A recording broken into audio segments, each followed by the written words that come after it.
दोस्तों नमस्कार, मैं इंदु सिंह और आज मेरे साथ हैं संजय कुमार जी।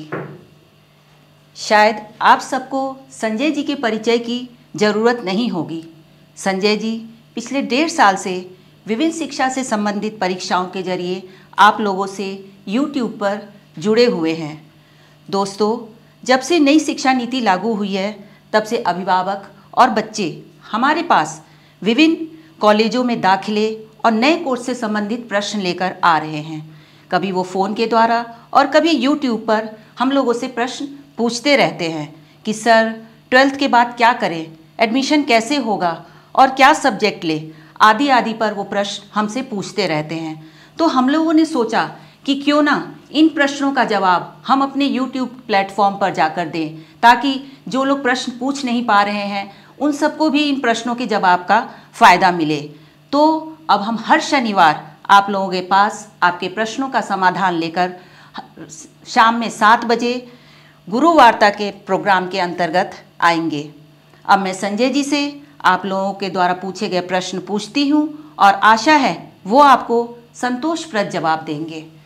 तो संजय जी, पहला प्रश्न है, बिहार से पूनम जी ने पूछा है कि सर मैं 12th का एग्ज़ाम दे रही हूँ, इसके बाद कॉलेज में एडमिशन के लिए क्या CUET देना ज़रूरी है?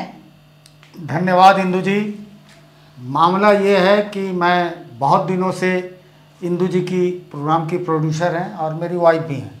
बहुत दिनों से मुझे तंग कर रही थी या आग्रह कर रही थी कि कुछ मैं कॉमन लोगों के लिए करना चाहती हूँ। मिजाज से NGO चलाने वाली हैं, बड़ा मन लगता है समाज के लिए।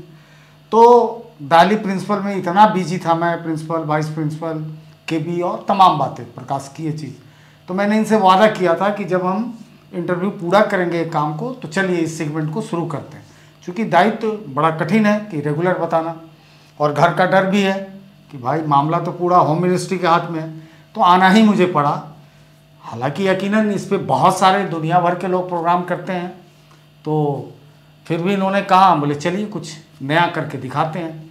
तो पहला प्रश्न है इनका, मैडम बिहार में कहाँ से पूछा? बहुत बड़ा ज्योग्राफी है, आप ज्योग्राफर हैं सर। ये प्रश्न पूछा है मुजफ्फरपुर से पूनम जी ने कि सर मैं 12th का एग्जाम दे रही हूँ और इसके बाद कॉलेज में एडमिशन तो ऐसा तो नहीं आपके मैके का कोई रिश्तेदार है? CUET देना जरूरी है? सुन लिया। नहीं सर, नहीं सर, मेरे नहीं मेरे बेईमानी मत कीजिएगा, स्ट्रेट फॉरवर्ड। नहीं, आप भी डायरेक्टर हैं, बहुत ऑनेस्टली। नहीं ऑनेस्टली। चलिए, मैके की बातें लड़ने का जगह नहीं है ये प्लेटफॉर्म। तो बता दूं कि देखिए, यहाँ पे केवल मैं कोई एक प्रश्न उठाकर उसके जवाब देने तक अपने दायित्व को नहीं समझता हूँ। बेसिकली नई शिक्षा नीति के हम दौर में हैं। नई शिक्षा नीति बड़े नवजात अवस्था में है, वेरी नेसेंट स्टेज। पेंडेमिक के बीच, मिड ऑफ द पेंडेमिक, वो दिन 29 जुलाई 2020 शिक्षा नीति आती है और केवल एक काम करती है, शिक्षा मंत्रालय के बोर्ड को बदल के उसको शिक्षा मंत्रालय करती है। पहले HRD था, मानव संसाधन विकास मंत्रालय। तो उसमें यह प्रावधान है कि कोई भी एडमिशन बगैर टेस्ट के नहीं होगा, और एक तरफ ग्रॉस इनरोलमेंट रेशियो भी हायर एजुकेशन में 50% ले जाना है, जो फिलहाल 27 पॉइंट समथिंग है, 27 लगभग बोल सकते हैं। तो पूनम जी का सवाल है कि बगैर CUET के, तो देखिए पूनम जी, शिक्षा समवर्ती सूची का सब्जेक्ट है, कॉन्करेंट लिस्ट का है। पहले सूची को समझ लीजिए। हमारे संविधान में पावर का बंटवारा किया गया है, जैसे घर में होता है। जैसे इंदु जी के पास घर के सारे काम है, मेरे पास बाहर के है, उसी तरह से आपके घर में भी होगा। तो पहला लिस्ट यूनियन लिस्ट के नाम से जाना जाता है, जिसको हम संघीय सूची कहते हैं। उसके अंदर जितने सब्जेक्ट डाले गए हैं उस पर केवल केंद्र ही कानून बनाएगा। उसके बाद कॉन्करेंट लिस्ट, जिसको समवर्ती सूची कहते हैं, उसमें कुछ सब्जेक्ट को रखा गया है। और तीसरी सूची राज्य सूची में, जिसमें सबसे कम सब्जेक्ट है, उस पर केवल राज्य बना सकता है। जैसे आपका लोकल लॉ एंड ऑर्डर और लोकल लैंड का, ये सारी चीज़ें उसके अंदर है। समवर्ती सूची में एक बात है कि अगर राज्य कानून बना रखा है और उस पर केंद्र बना दिया तो अपने आप राज्य के कानून खत्म हो जाएंगे। तो सन 75-76 में 42 में संविधान संशोधन हुआ, इंदिरा गांधी का जमाना था, उसको मिनी कॉन्स्टिट्यूशन बोलते हैं। उसमें शिक्षा को समवर्ती सूची में ले आया गया, राज्य सूची में पहले शिक्षा थी, हालांकि उसमें भी कहानी है। 1935 में शिक्षा एक तरह से संघ सूची में आ गई। उससे पहले 1919 के एक्ट में, जिसको चेम्सफोर्ड सुधार कहते हैं, उसमें स्टेट लिस्ट में चली गई थी। 1935 में फिर संघ सूची में आई, फिर संविधान में राज्य सूची में चली गई। तो और तब तक कई अंतर्राष्ट्रीय संगठन से हम लोगों ने शिक्षा के मामले में भारत सरकार ने संधि की थी। अब जो भी फंड आता, यूनेस्को, सबके हम मेंबर थे, तो दिक्कत हो रही थी राज्य को, कैसे राज्य क्या करता, तो उसको लाना बहुत अच्छा रहा। तो हुआ क्या कि अब सेंट्रल यूनिवर्सिटी है जितने देश में, वो सीधा यूनियन लिस्ट का सब्जेक्ट है, समवर्ती सूची का है, और वो संघ के अधीन है, यानी केंद्र सरकार उसको सब कुछ देखती है। वहां तो लगा दिया CUET, साथ साथ बहुत सारे ऑटोनोमस यूनिवर्सिटी, प्राइवेट यूनिवर्सिटी भी जुड़ती चली गई। और बहुत उम्मीद है, साल 2-3 साल लगेंगे, अभी इतना जल्दी भारत में संभव नहीं है कि राज्य के सारे विश्वविद्यालय में भी CUET के स्कोर को ही मानेंगे। लेकिन फिलहाल सेंट्रल यूनिवर्सिटी, बहुत सारे ऑटोनोमस यूनिवर्सिटी, बहुत सारे अच्छे प्राइवेट यूनिवर्सिटी CUET के रिजल्ट में ही एडमिशन आपको देंगे। अब रही बात कि बगैर CUET अगर हम ग्रेजुएशन करना चाहें, बिल्कुल वो रास्ता है। चूंकि इसलिए है कि ग्रॉस सकल नामांकन अनुपात हमको 50% ले जाना है, तो बैरियर भी नहीं है। तो उसके लिए पहले से लगभग प्रत्येक राज्य में अपना एक खुला विश्वविद्यालय है, ओपन यूनिवर्सिटी है, स्टेट ओपन यूनिवर्सिटी है। बिल्कुल उसकी डिग्री किसी भी यूनिवर्सिटी के बराबर है, देश विदेश में सब जगह। चूंकि शिक्षा का विदेश के लिए जो ट्रीटी होती है वो संघ करती है, और उसके साथ सुमोटो राज्य को रास्ता मिल जाता है। आप इंग्लैंड में भी पढ़ सकते हैं, जैसे मुजफ्फरपुर में अंबेडकर विश्वविद्यालय में आप पढ़ रहे हैं, आप इंग्लैंड में भी जाएंगे, आपकी डिग्री मान्य होगी। और उसी तरह से आपके पटना के लिए बता दूं, चूंकि बिहार का बात है, तो पटना में नालंदा खुला विश्वविद्यालय है, ओपन यूनिवर्सिटी, जहां CUET नहीं लगेगा। और केंद्रीय विद्यालय इग्नू सब जगह है। उसके बाद बता दूं, और मन करे दिल्ली विश्वविद्यालय में पढ़ने का, तो उसका भी ज्योग्राफिकल एरिया पैन इंडिया, मतलब संपूर्ण भारत के बच्चे दिल्ली में डिस्टेंस लर्निंग, दूरस्थ शिक्षा के माध्यम से, लिमिटेड कोर्स है दिल्ली के पास, आप दिल्ली विश्वविद्यालय में भी पढ़ सकते हैं। हाँ, एग्जाम देने दिल्ली आना होगा, इग्नू में रहेंगे तो आपके होम टाउन में एग्जाम होगा।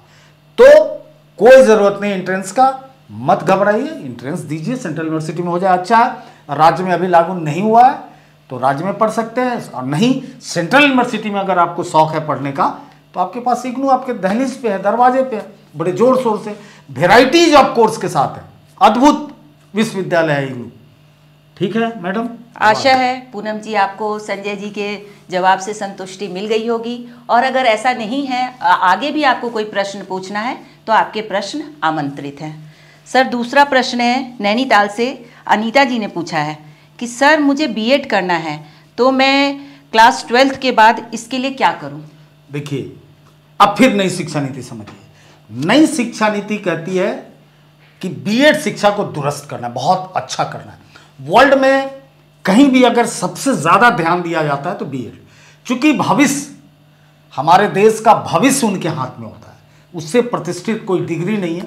ये दुखद बात है कि भारत में अभी उस ढंग का मापदंड B.Ed के लिए नहीं है। लेकिन अब समझिए B.Ed का क्या प्रारूप है। तो नई शिक्षा नीति कहती है कि 4 वर्षीय B.Ed होगा, फिर वही नीति कहती है कि 2 वर्षीय B.Ed भी होगा, फिर वही नीति कहती है 1 वर्षीय B.Ed भी होगा। अब इस खेल को समझिए। तो हायर एजुकेशन को क्या किया गया है, 4 साल, 4 साल, और मास्टर 2 साल का, या आप 5 साल कह सकते हैं, मतलब हायर एजुकेशन को 5 साल कह सकते हैं। टोटल टाइम दिया गया, उसका डिस्ट्रीब्यूशन देखिए। यदि कोई बच्चा हायर एजुकेशन में, ग्रेजुएशन में एडमिशन लेता है, किसी कारण से वो 1 साल के अंदर छोड़ देता है, कोई नौकरी मिल गई, कोई घर की बात हो गई, तो पहले उसके वक्त बर्बाद हो जाते थे पैसे, नहीं, उसको एक सर्टिफिकेट मिलेगा और लगभग उसको एक क्रेडिट मिलेगा जो नेशनल क्रेडिट बैंक बन रहा है। जैसे बैंक में आप पैसा रखते हैं उस तरह से वहाँ पे आपके क्रेडिट जमा हो गए और आपको मिल गया बैचलर इन सर्टिफिकेट, यानी स्नातक का प्रमाण पत्र लेके जाइए और आगे नौकरियों में भी वो आने लगेगा। इंटर की सारी बातें खत्म हो जाएंगी। 2 साल का कर लिए कहीं चले गए तो डिप्लोमा इन ग्रेजुएशन, 3 साल का किए तो ग्रेजुएशन की, और 4 साल का किए तो ग्रेजुएशन विथ रिसर्च। अब 4 साल के करने के बाद कोई सीधे पीएचडी में जा सकता है। यदि उसको शौक है पीएचडी में भी दे रहा है, नहीं हुआ मास्टर कर लूँ, तो उसके लिए मात्र 1 साल का मास्टर होगा। 3 साल वाला सोचता है, यानी आप 3 साल का करके कहीं से आ गए, आप मास्टर करना चाहते हो तो आपको 2 साल का मास्टर करना होगा, तो मामला 5 साल में लॉक हुआ। अब कोई बीएड करना चाह रहा है 4 साल करके, उसकी शिक्षा में बहुत रुचि है, तो उसके लिए 1 साल का बीएड होगा, ऐसा कहा गया है। लेकिन एक और बात उसमें मैं देखता हूं कि 2030 तक 2030 तक बीएड लॉक होगा, अंत में 4 साल के लिए ही डाइवर्ट करना ही होगा, और उसके एडमिशन भी सीयूईटी के द्वारा ही होंगे और कोई चारा नहीं है। तो आज कोई बीएड करना चाहता है तो 2 वर्षीय है, सब जगह बीएड का फॉर्म निकला हुआ है। आपके बिहार में मिथिला यूनिवर्सिटी, हर स्टेट क्या करता है कि एक नोडल एजेंसी नियुक्त करता है किसी विश्वविद्यालय को। बिहार के लिए इस बार एल.एन. मिश्रा है, यूपी के लिए कोई देख रहे हैं तो रुहेलखंड यूनिवर्सिटी है। तो हर जगह के लिए अलग अलग यूनिवर्सिटी है, वो टेस्ट लेगी। हाँ, विदाउट टेस्ट का बीएड नहीं होगा और 2 साल का बीएड अभी है। लेकिन 12 के बाद कोई करना चाहेगा तो आज भी है, दिल्ली यूनिवर्सिटी में है, बीए बीएल मतलब ग्रेजुएशन विथ बीएड की डिग्री है, बहुत जगह शुरू हो गई है। तो आप उसकी तैयारी करेंगे, कंपटीशन टफ है, वो भी कर सकते हैं। तो आशा है अनीता जी आपको अपने प्रश्न का जवाब मिल गया होगा। सर, अगला प्रश्न एक छोटे बच्चे ने पूछा है, वो क्लास 10th में है, राहुल नाम है और दिल्ली से है, कि मैं सर 10th का एग्ज़ाम दे रहा हूँ, मम्मी बोलती है साइंस लूँ, जबकि मेरी ह्यूमैनिटीज़ में रुचि है, मैं क्या करूँ? ये पड़ोस का राहुल तो नहीं है? हो सकता है। अच्छा, देखिए ये तो इसको कहेंगे the understanding of guardian. Guardian अपनी इच्छा, खासकर ये बीमारी हमारे बिहार, पूर्वी उत्तर प्रदेश के बच्चों में, पता नहीं बचपन कहीं उनके मन में होता है इंजीनियर बने, डॉक्टर भी नहीं, और उसके चलते जबरदस्ती बच्चों के मानसिकता को समझे हुए बिंब खड़ा होता है, एक दृश्य बनता है, एक प्रेरक सिचुएशन बना देता है कि बच्चा भूल जाता है कि मैं कौन हूं, किस सब्जेक्ट में रुचि है। उसके कल्पना में क्या आ गया, तो पूरी तरह से उसकी कल्पना में आ गया इंजीनियर बनना। बच्चा अपनी क्षमता नहीं समझ रहा है, इतना ऊर्जावान बच्चा होता है। जितने एजुकेशन साइकोलॉजिस्ट हैं उनका कहना है असीम ऊर्जा, असीम संभावनाओं का खजाना है बच्चा। अब वो असीम ऊर्जा में वो सपना घुस गया, और सपना जब घुस गया तो, और वो सपना का को कंसीव कौन कराया, तो पेरेंट्स, सोसाइटी, एक भीड़ कर दिया। अब करियर का उनके पास पता ही नहीं है कि क्या है। अब इस पर एक बात मैं कहना चाहूँगा, बड़े मज़ेदार बात है इंदु जी। बात यह है कि पंचतंत्र एक बहुत आदिकालीन, बहुत समय से हमारे यहाँ एक ग्रंथ है। हर गार्जियन को पंचतंत्र पढ़ना चाहिए और बच्चे को बताना चाहिए। कब से? पहली क्लास से। अब देखिए पंचतंत्र की ब्यूटी, यहाँ इंदु जी भी कहेंगे कि कहाँ से पंचतंत्र उठा के ले आए। सुनिए, पंचतंत्र क्या था कि एक ब्राह्मणों के द्वारा शिक्षा दिया जाता था प्राचीन काल में। तो पंडित विष्णु शर्मा को एक राजे ने हायर किया और अपने 3 बच्चों को उन्होंने उसको पढ़ाने की जिम्मेदारी दी। तो पंचतंत्र बेसिकली जो बात करता है वो 5 चीज़ों की बात करता है। तो उसने पढ़ाया, बाद में वो इतना इंपॉर्टेंट हो गया कि उसी से पूरे प्राचीन काल की शिक्षा का सबसे इंपॉर्टेंट बुक हो गया, और भारत की शिक्षा में सबसे सेकुलर पहली किताब है। हर कोई को पंचतंत्र की कहानी कहाँ से शुरू होती है, जानवर, पेड़ पौधा, हर सिचुएशन के हिसाब से बात को सिखाया जाता है। उसका ध्येय 5 बात सिखाना है। पहली बार, आज तक कोई आपको पंचतंत्र के बारे में इतना डिटेल नहीं बताया होगा। 5 ही बात उसको सिखाना है। पहला, आत्मविश्वास और मस्तिष्क की शुद्धिकरण, मतलब माइंड को पावरफुल करना। दूसरी कहानी का अर्थ है कि आप में चट्टानी परिश्रम पैदा करना। तीसरा, आप राजा का बेटा है और ये सोचेंगे तो राज्य चला जाएगा। तीसरा, पंचतंत्र की तीसरी खासियत है कि धन उपार्जन की विधि सिखाता है। चौथा है कि मित्र धर्म क्या है, चूंकि उस संसार में उससे बढ़िया रिश्ता नहीं है, तो मित्र कौन है, किस पे विश्वास करना चाहिए। और पांचवा, ज्ञान की बात करता है, नॉलेज की बात करता है। तो उस पंचतंत्र में ये पढ़ने से आपको मिलता है। और समहाउ, चूंकि आप सब बच्चे हैं लेकिन बड़े भी सुन रहे होंगे, कि यही काम तो दिवा स्वप्न में हमारे भारत के बड़े शिक्षाविद गिजुभाई बघेला ने भी किया है। बघेला का भी यही काम है, जो उन्होंने काल्पनिक किताब लिखी है। खैर, अब मैं कहानी जो बता रहा हूं, जिस पे बहुत लोगों को फायदा होगा, बड़ा सही समय पे आया, एग्जाम चल रहा है 10वीं का। होता क्या है कि पंचतंत्र की एक कहानी फिर उठाता हूं कि एक विप्र था, एक विप्र ब्राह्मण था, उसको खाने के लिए भी बड़ी परेशानी थी। किसी दिन उसको अच्छा भिक्षाटन में पूरा एक कनस्तर, एक पूरा फुल ऑफ द पॉट उसको फ्लावर मिल गया, मतलब आटा मिल गया। लाया, बड़ा खुश हुआ। अविवाहित था, युवा था, सपनों में जीता था। उसकी उम्र 18 साल की रही होगी, जो होती है ये 10वीं 12वीं वाले की। लाया, आराम से अपने बिस्तर के बगल में उस कनस्तर को रखा और सोया तो सपनों में चला गया। क्या सपना देखने लगा कि अरे बड़ा अच्छा हुआ, कल अगर अकाल पड़ जाए तो मजा आ जाएगा। कैसे मजा आ जाएगा?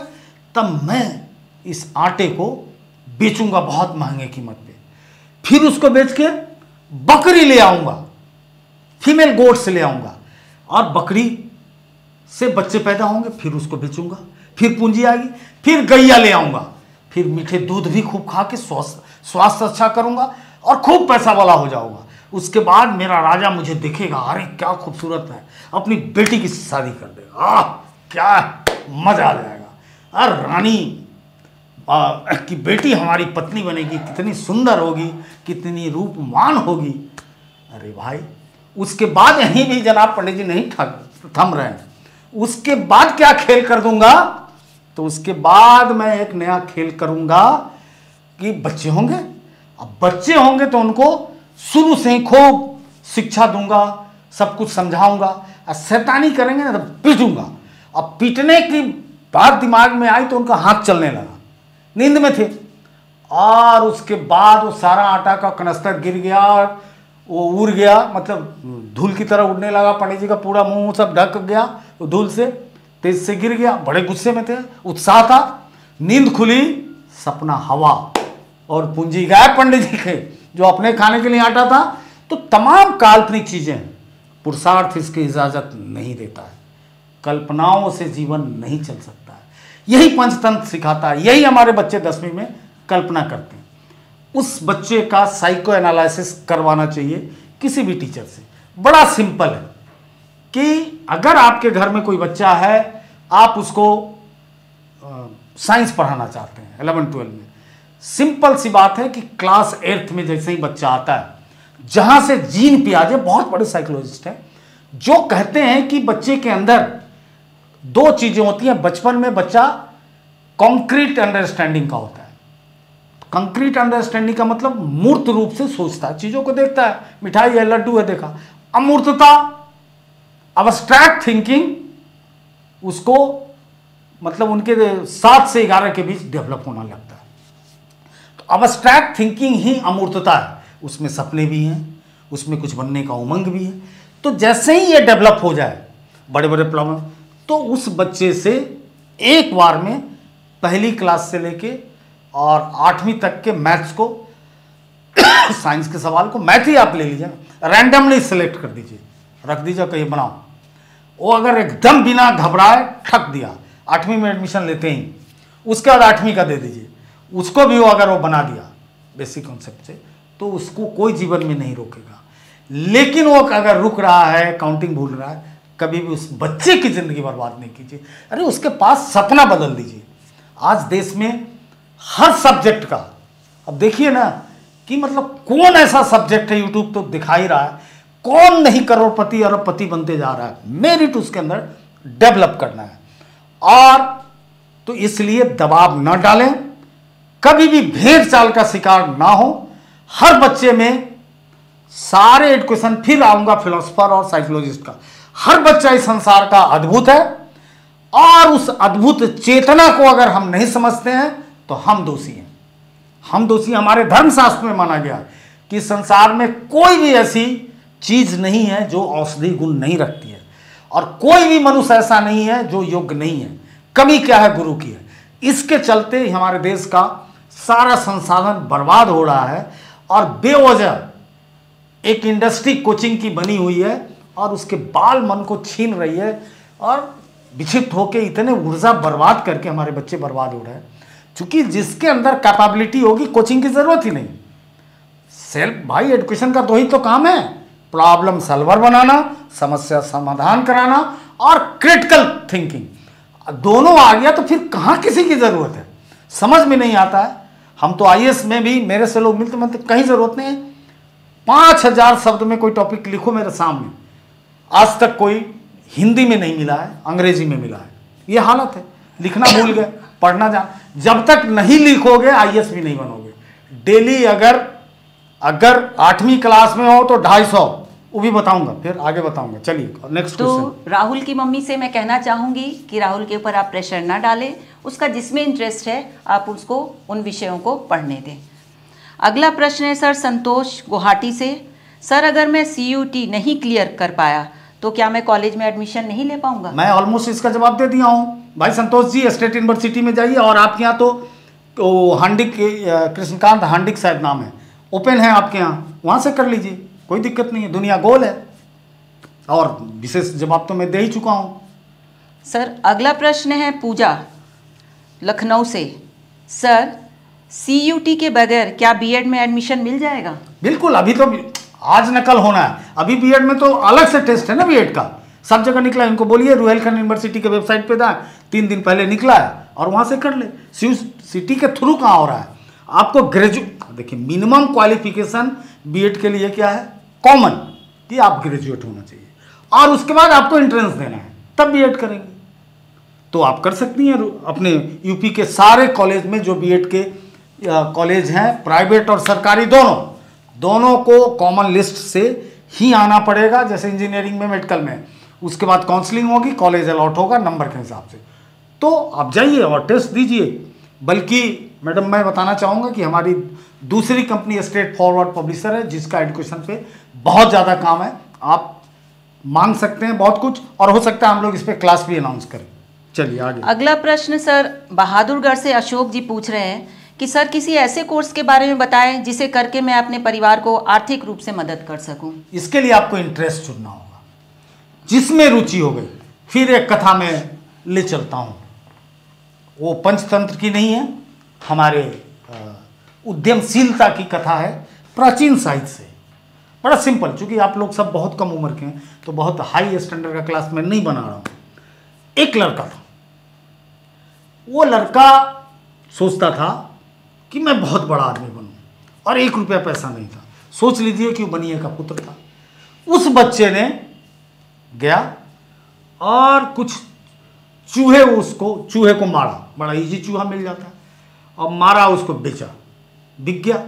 बहुत लोग चूहा खाने वाले भी इस देश में, और उससे पैसा लिया और 1 बाल्टी ठंडा पानी भरा और थोड़े से चने को रात भर फुला के स्प्राउट बना दिया, यानी अकुरा दिया। गठरी चने का यहाँ रखा, नमक मिर्ची, अब पानी लेके लकड़हारा सब जहाँ लकड़ी काट रहा था पहुँच गया। 1 घंटे में उसका चना और पानी सब बिक गया। बेचा चना, पिलाया फ्री में पानी, और नेक्स्ट डे से वो 4 बार बेचने लगा। धीरे धीरे उसके पास पैसे आने लगे। संजोग से एक बहुत बड़ा व्यक्ति उस शहर का, नगर सेठ, जिसको एक ही बेटी थी, उधर से जा रहा था। उसकी नज़र पड़ी उस एक्टिविटी पे। वो 10 दिन तक जाके देखा कि एकदम टाइम पे आ जाता है और बहुत अच्छा कर रहा है। उसको कहा कि चलो, मेरी इकलौती कन्या है, मैं नगर सेठ हूँ, उसका मैं तुमको पति बना रहा हूँ, तुम्हारे ऊपर दायित्व दे रहा हूँ। बोला भाई हम तो गरीब आदमी।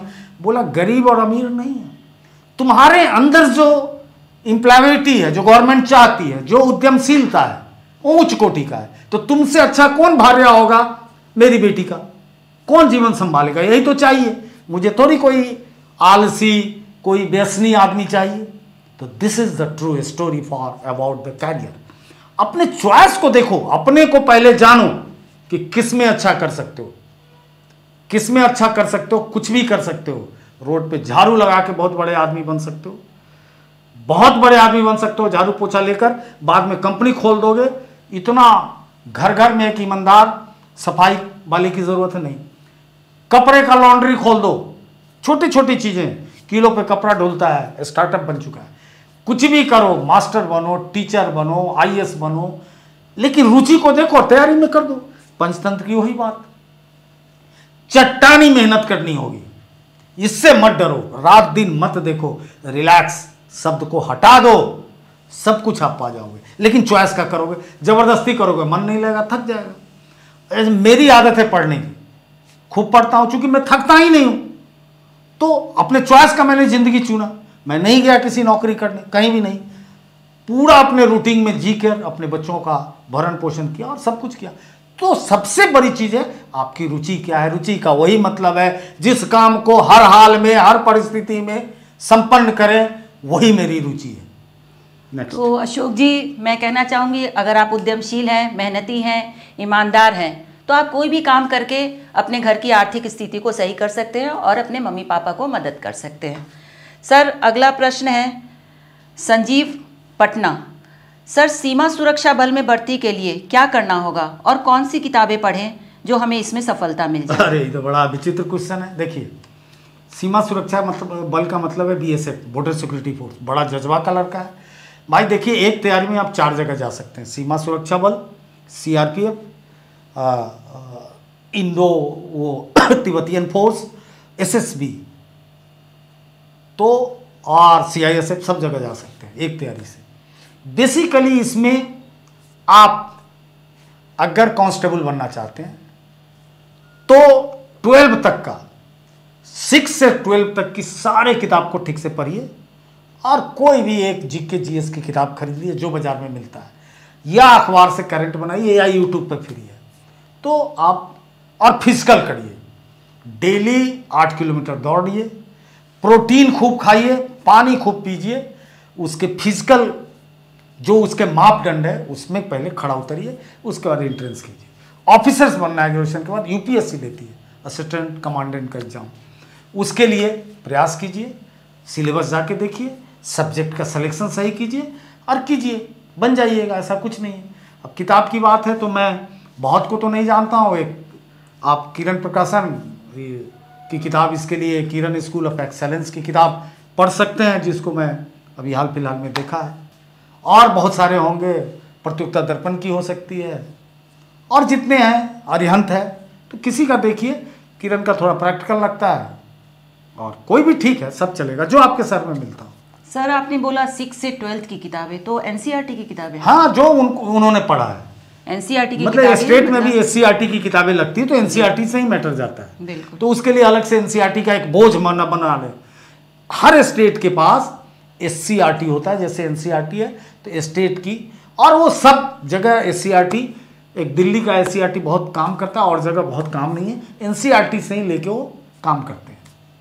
सर, अगला प्रश्न है दिल्ली से विशाखा जी पूछ रही हैं कि डीएलएड में सर आप कब से क्लास शुरू कर रहे हैं डीएलएड के लिए, और मटेरियल कब से देंगे? अच्छा, हाँ, डीएलएड का उसमें भी आया है मैंने भी देखा है। देखिए, डीएलएड सब जगह शुरू हो चुका है।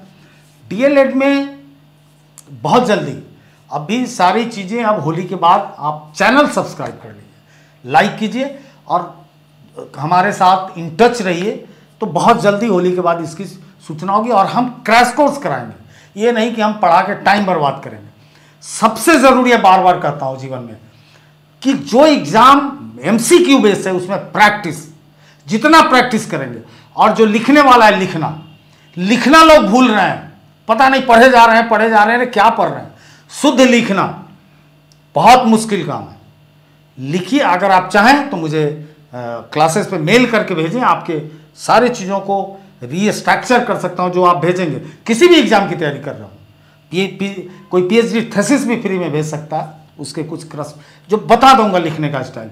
चूंकि मेरे पास 35 वर्षों का लिखने का, और देश के सारी जगह एडिटर रहा हूं, जितने मैगजीन जानते हैं तो लिखने का सबूर जरूर आपके अंदर मैं पैदा कर दूंगा, तो लिखना सीखिए। चलिए सर, अगला प्रश्न भी दिल्ली से अंजू जी पूछ रही हैं कि सर क्या आप केंद्रीय विद्यालय के विभिन्न पोस्टों के लिए इंटरव्यू करा रहे हैं? बिल्कुल बिल्कुल, अरे होली बात सब शुरू हो रहा है, क्योंकि वाइस प्रिंसिपल ऑलरेडी चल रहा है केंद्रीय विद्यालय के सब पोस्ट का, उस पर रिसर्च चल रहा था। क्योंकि केंद्रीय विद्यालय में एक फर्क है, यूपीएससी में बोर्ड पे पढ़ाना होता है, तो हम लोग टॉपिक इकट्ठा कर रहे हैं कि क्या इंटरव्यू में ऐसे तो कुछ नहीं बोलेगा, कौन सा टॉपिक है, तो सारा रिसर्च चल रहा है। और रिसर्च तो हमारे पास है ही, हमारे से ज़्यादा फर्स्ट हैंड रिसर्च किसी के पास नहीं है इंटरव्यू का, टीचर इंटरव्यू का। अभी अभी 2 दिन पहले हम दिल्ली से गुजरे हैं, तो यूपीएससी से, फिर वाइस प्रिंसिपल में गुजरने जा रहे हैं, तो शानदार क्लासिफिकेशन के साथ, शानदार स्टडी मटेरियल के साथ, अनपैरेलल जुड़े रहिए, जरूर फायदा होगा, जल्दी जुड़िए। सर, आज का अंतिम प्रश्न है, नमिता जी दिल्ली से पूछ रही हैं कि सर मैं एक माँ हूँ, अपने 8वीं में पढ़ रही अपनी बेटी को आईपीएस ऑफिसर बनाना चाहती हूँ, इसके लिए मैं क्या कर सकती हूँ? अच्छा देखिए, अब देखिए फिर ये गुनाह कर रही हैं, लेकिन चलिए अगर आप आईपीएस बनाना चाह रही हैं तो बहुत ज़्यादा गुनाह नहीं है, गुनाह साइंस आर्ट्स कॉमर्स में हो जाता है। आपके जिस सब्जेक्ट में आपके बच्चे का अभी मन लगता है वही ट्रिक चेक कीजिए, उसको बोलिए सबसे पहले कि बेटा यहाँ बैठो और 500 वर्ड में ये लिख दो कि तेरी मम्मी खाना कैसा बनाती है। बड़ा सिंपल बात है, 500 शब्दों में लिख दो। अगर ये नहीं, दूसरी चीज, तुम्हें कोई खाना जैसे मोमोज क्यों खाते हो, क्यों अच्छा लगता है, कुछ भी, आइसक्रीम, या लिख दो कि तुम बाजार में जाती हो तो किस ढंग का कपड़ा पहनती हो, क्यों पहनती हो, कोई भी एक कॉमन टॉपिक। अगर उस पर 500 वर्ड में वो लिख दिया, और वो लिखने का तरीका उसको चेक कीजिए कि किसी चीज़ के उद्भव से लेकर लास्ट तक, या तुम्हारी माँ कैसी है, तुम्हारी दादी कैसी है, 2 दादियों के बीच तुलना करा दीजिए कि बुआ की दादी अच्छी या तेरी दादी, तो उससे क्या होगा, इमर्ज करेगा अंडरस्टैंडिंग। जब तक बच्चे के अंदर ये स्वयं इस बात को, आपको जो सबसे बड़ा टेक्सोनोमी हम पढ़ते हैं यानी वर्गीकरण, चूंकि जिसने दिया उनको ये शब्द से मतलब बड़ा परहेज था ब्लूम को, तो ब्लूम ने इस बात को कहा, टेक्सोनोमी बनाया 1956 में कि कैसे क्या पढ़ना है, वर्गीकरण किया। 2001 में उसमें सुधार हुआ। ब्लूम्स के ओरिजिनल टेक्सोनोमी मतलब वर्गीकरण में रिमेंबर, याद रखने को, रिटेनिंग को जगह नहीं थी, लेकिन इसमें बेस ही बनाया गया रिमेंबर को। तो जब बेस बनाया गया रिमेंबर को, तो रिमेंबरिंग होगा कैसे, रिटेन कैसे नॉलेज करे, तो नॉलेज रिटेन करने का मतलब है कि जब आपका बच्चा अंडरस्टैंडिंग बना ले, समझ बना ले, स्वाद को समझे, और कहीं ना कहीं फोटोग्राफिक मतलब एक तरह से फोटो कॉपी उसके दिमाग में एक बढ़िया पैदा कीजिए। बिंब द्वारा धीरे धीरे वो जब यहाँ रखेगा तो कोई चीज़ जीवन में नहीं भूलेगा। उसके लिए है कि जो भी फीलिंग है उसको लिखें, और डेली मैं सारे पेरेंट्स को कहता हूँ कि 6 के बाद अपने बच्चों से 50 वर्ड में कहिए, रात में डायरी मत बोलिए, कि तुम्हें सुबह से शाम के रूटीन पे 50 वर्ड में लिख दो, पॉइंटे में लिख दो, कब उठे, कब ब्रश किए, तो धीरे धीरे उस समय की अंडरस्टैंडिंग, समझ वहाँ पे रुकेगा उसका दिमाग। रात में वहाँ से याद करेगा, ब्रश आज अच्छा नहीं था, मम्मी को कहा पेस्ट ले आती, टॉयलेट गया तो भाई चला गया था, बहुत टाइम लगाया, फीलिंग, तो क्या होगा कि उसकी आदत बन जाएगी रिकॉर्डिंग करने की। अद्भुत चमत्कार है, करोड़ों रुपया इससे लोग कमाते हैं, दुनिया में कमाए हैं इसी ट्रिक को बता के, जो मैं संक्षिप्त में कितना बताऊं, वीडियो लंबा भी हो रहा है। तो इस तरह से इंदु जी धन्यवाद, आपने मौका दिया, अब तो खुश है, लड़िएगा नहीं, धन्यवाद, अच्छा खाना खिलाइएगा। धन्यवाद संजय जी, और आशा है आज आप लोग सभी संजय जी के जवाब से संतुष्ट रहे होंगे। मिलते हैं आप लोगों से अगले शनिवार, और अगले शनिवार के लिए आप लोगों के प्रश्न आमंत्रित हैं। मैं आप लोगों से एक विनम्र निवेदन करूंगी कि मेरे चैनल को लाइक करें, सब्सक्राइब करें, और कमेंट बॉक्स पर जाकर आप सभी लिखें कि आप लोगों को ये प्रोग्राम कैसा लगा, और अपने प्रश्न भी वहाँ छोड़ें, ताकि हम लोग उसके उत्तर बनाकर फिर आप लोगों के सामने लेकर आएँ। धन्यवाद। चलिए, ढेर सारी शुभकामनाएं।